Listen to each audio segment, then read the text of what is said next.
Okay, calm down. I'm so excited to be talking to Iris Hefets, who is joining us from Berlin. And we have so much to talk about because so much is going on in Berlin right now and Germany right now. But before we do that, I wanted to ask you to share about yourself, about how you wound up in Germany, where your family's from, how they wound up in Israel, etc. Well, my family is originally, my father was born actually in Palestine, so he's a Palestine man, Jewish, and my mother was born in Morocco, and she immigrated to Israel. And like many Moroccan Jews, they were brought actually to Israel, and it was done with a lot of work through the Zionist movement, who tried, to dissemble the Jewish communities in Morocco because the Zionists needed Jews in Israel in order to have a Jewish majority.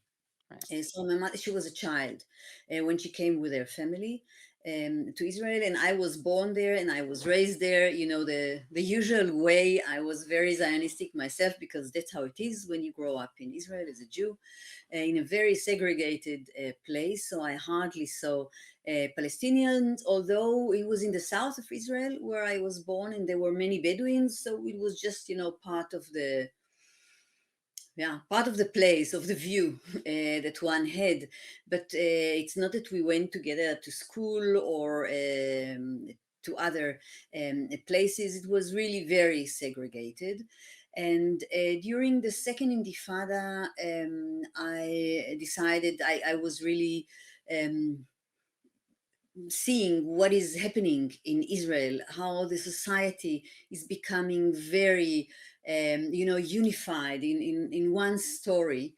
It was after the years of the Oslo treaties where I had hope. For some reason, I was probably denying that it's not the fact that it's not a good treaty. But I was young and I was probably in a phase in my life in which I denied that, and I had really hope that it's going to be better. And then came the second Intifada, and it was quite clear that it's disaster and that it's not working. And also that the Israeli society is very supportive of all military action of Israel. And it was deteriorating very much in comparison to the time of the first Intifada, for example. So I had the feeling that there is no critical mass of people that can, object what the government is doing, because everybody was supporting that. All Zionist Jews, let's say, which is the vast majority of Jews in Israel. And so I decided to leave the country, and I had the luxury that I could come to Germany and enjoy the golden years, I must say, of Berlin, which are now unfortunately gone. You got arrested. Can you tell people about that? What you got arrested for? What happened to you? Since October the 7th, already before it started, that there was a ban on Palestinian demonstration, pro-Palestinian demonstrations. It started actually, 2019, 2020, 2021, we could still demonstrate. But then it was clear that it's a big party also, the pro-Palestinian demonstrations in Berlin, because, many migrants were there. 2015, something like 1 million people came from Syria. Some of them are also Palestinians, from Pakistan, from Afghanistan. We were all in the streets, and with many, people from Black community. Black Lives Matter was thriving at that moment. So the German state started to suppress this demonstration by inventing the fact that there were anti-Semitic calls on these demonstrations. Sometimes there were demonstrations where it happened also, but you never ban a movement because someone was saying something racist or anti-Semitic. But they took it as an excuse. They propagated it. They invented many stories. They created kind of anti-Semitism hysteria, and they banned many demonstrations.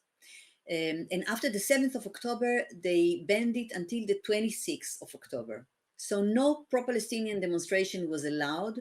It was not possible for people, also for Palestinians who were watching their family members being murdered by Israel, to express something about that in the public sphere. The German police was going through streets in places where many Palestinians lives. And in Berlin, there is the biggest community of Palestinians in Europe. Mhm. And the policemen were going to the living room of people to their house and forcing them to take flags out of the living room. They were beating, also young people, children. I mean, we saw pictures that we know from the West Bank with a lot of police violence against Palestinians. So if you walked in the street also with a kafia, you could be arrested, for example, or being beaten, or or a Palestinian flag, for example. And parallel to that, the German state organized pro-Israeli demonstrations with a lot of money, bringing people, the church, speakers of public institutions, posing the Israeli flag on institutions. Until now, if you go to the Berlin Mairie, you see the Israeli flag there. And 2 years before, when Russia invaded Ukraine, everything was covered with Ukraine flags. So it was clear that, and Germany said also the politicians were standing with Israel. There is no millimeter, between Israel and Germany, and that's it. So our organization also applied to have a demonstration in Berlin, and we were refused to as Jewish Voice. So I talked with law professionals and I asked them, I said, I mean, it's impossible. I mean, that's a basic human right. It's actually in the German constitution. So actually, it's not allowed to do something like that and to prevent it from us. And I asked whether I can go alone by myself. And I was told, yes, as one person, you can go on the street, say whatever you want, and it's not considered to be a demonstration or an assembly. It's not an assembly. So I went by myself, just with a placard I wrote about as a Jew and Israeli, stop the genocide in Gaza. And I knew that I have to write that I'm Jewish and Israeli in order to, maybe to be able to do that, because otherwise I would be beaten. It wouldn't be possible to do something like that. And the moment I stood there, I went with my placard. 5 policemen came to me and told me to take it down. So I asked them why, and they said, I mean, it's not allowed, and it's forbidden to do it here. And I went to a place in Neukölln, which is the place where most Palestinians are living, also because there was a very, massive, until now, propaganda that Muslims and Palestinians and Arabs are hating Jews and they are the anti-Semites. So German can, evacuate their anti-Semitism and project it on Muslims and, stay calm and we are clean. We are done with our anti-Semitism and we work through our anti-Semitism. So I chose also this place on purpose. And I started to argue with the policeman. And I said, I mean, according to the law, I'm allowed to do that. So you have to show me where is the law that says that I'm not allowed to do that. And they told me that if I'm going to argue with them, they are going to take me and to detain me. And I didn't stop. I said, oh, well, I need to know why. So they detained me and they took me to the police car. And I was there for something like an hour. I had my Israeli passport with me on that occasion because I thought it's better to have this one on that occasion.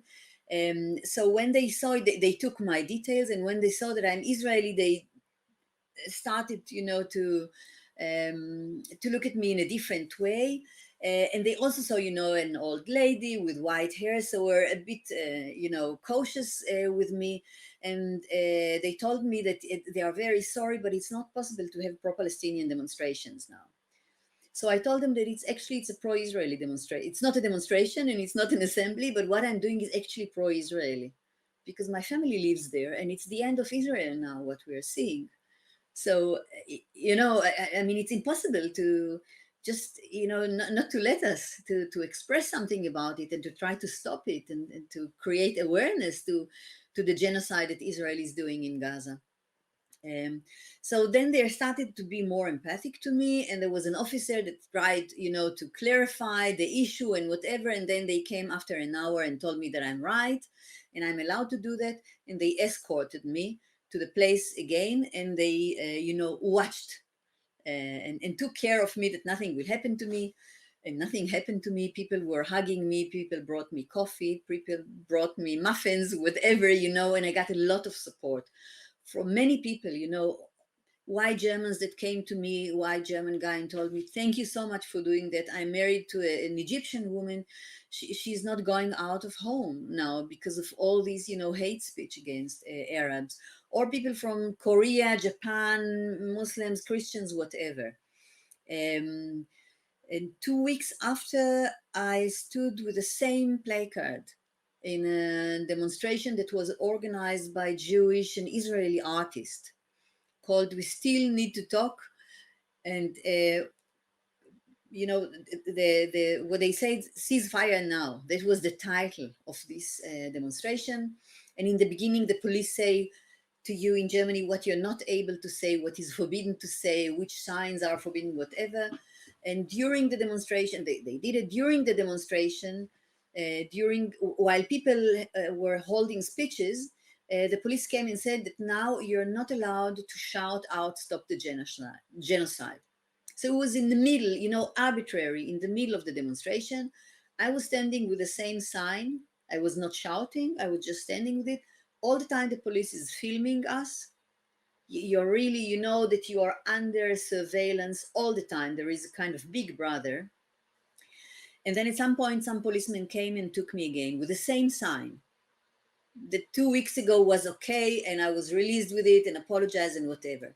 And then they took it and they confiscated the sign. And I got also a police complaint because of hate speech. And I said, what is here hate speech? And the only answer I got, we don't know. We get our orders from above. The German. Nice thing to hear in Germany. Yeah. Exactly. As a Jew. So it was really, they just say, no, we get our orders and this is what we do. Meanwhile, they just asked me whether I'm willing that it will be confiscated or that I'm objecting it. And I said, of course I objected. You don't have the right to do that. There is no law that can do that according to which you can do that. But I took it. Meanwhile, I got the notice from the state attorney that it was cancelled because, of course, they have no legal basis to. I mean, if I say you have to stop something, then it cannot be a hate speech, of course. And but in Germany they have different rules because of the Holocaust and whatever. So now with these rules, they are acting against Jews, and yeah, we are in a psychotic state now. So they canceled the state attorney canceled it, and a week ago I was able also to come and collect the sign again. So I have the sign with me. I told them I want the sign. I need it for when there will be a museum for the liberation of Palestine. We need the sign. Yeah, and liberation of Germany, hopefully. Yeah. Yeah, it's going to be. I mean, I think it's combined. Yeah. And so you were detained for how long and where? I was detained. I mean, for the second time was also for something like more than an hour in a police car where you're sitting in a cell, being photographed for doing nothing. I mean, for that's like in the States today for fulfilling actually your right and what in a democracy is actually important to do. What a democracy is that you should do actually as a someone who lives in a democracy. Yeah. And the third time was when I was in a demonstration, and I had a different sign because this sign was confiscated. I had a sign saying on one side Jews against genocide, and on the other side that Jews are warning more than 100 years that Zionism kills, or something like that. So they detained me again, or they detained me, and they started to say that this sign is problematic. So I told them that it was already watched many times these signs, because whenever you go to demonstration, you are observed by the police. They stop you, they look at your sign, you have to open to show it to them, and they are checking everything that it's legal. So I told them it was checked every time, and said, yes, but this with the Zionism and whatever, it's not really clear. So I say, you know what, there is now a demonstration, you're disturbing me in that. I'll give you the sign that you're not sure about, and I'll go with the sign of Jews against genocide that you checked already. So I told me, okay, do that. I started to separate it, then say, no, no, no, wait. It's not the thing. The problem is not this side. The problem is the combination between the two. So I told him, okay, the moment I separated the signs, there is no combination anymore. So I'll give you that, and I go back to demonstrate, because that's my right to demonstrate. You know what? They told me, you know what we can do, if you want to demonstrate, you can leave the sign here, go to demonstrate, and we'll check it. And at the end of the demonstration, you can come and collect your sign. So I said, I'm not dealing now with the police. If you have a law saying that I'm not allowed to do that, then not. If no, then not. Then let me go and do my thing as a civil person in this society. So I said, okay, in that case, we have to write something. So they just wrote something. It was not a complaint or something like that. They told me you can collect the sign in 3 days in this place. So, they just trying to intimidate us. There is no law that is enabling doing that. It's pure intimidation. They arrested almost all our members of the board. They tried to take out Jews out of the demonstrations, not to not that you will not see Jews that are demonstrating together and not compelling with the story of it's anti-Semitic in these demonstrations. Of course, they are arresting also Palestinians. Palestinians are getting also beaten. But also now, and this was the escalation that happened after the Palestine Congress, that they started also to beat Jews. So we see that one taboo after the others is being broken, which is very dangerous now in Germany.